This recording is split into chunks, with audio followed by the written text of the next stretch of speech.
Alors Jean Tinguely était un fidèle client d'Avry.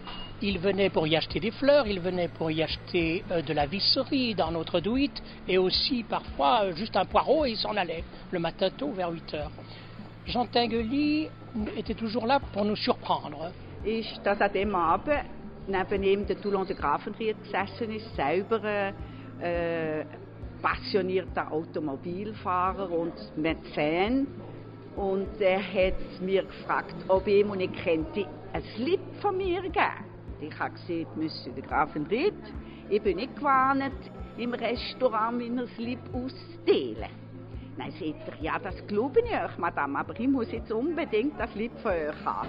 On passait devant cette maison pour aller à l'école, donc une grande maison assez austère, l'ancien bistrot du village, avec un grand portail comme ça, et à l'arrière on voyait une volière dans laquelle il y avait un aigle, donc c'était vraiment quelque chose de très fort, un endroit très mystérieux.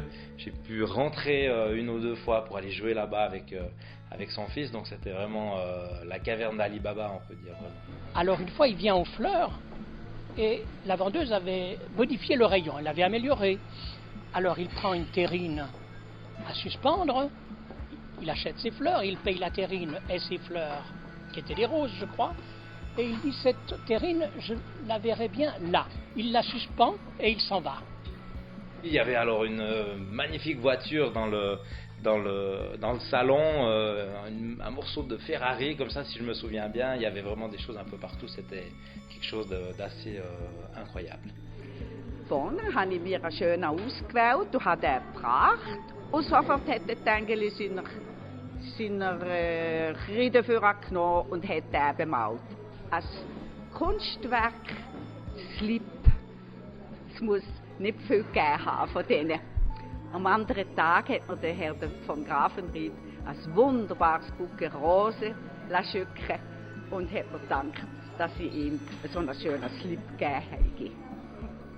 Alors quelqu'un de très, très ouvert, très sympathique, qu'on croisait sur son vélo, qui allait chercher ses croissants, donc très simple, proche des gens, toujours avec sa salopette, mais en même temps un personnage assez impressionnant avec sa grande moustache, ses cheveux.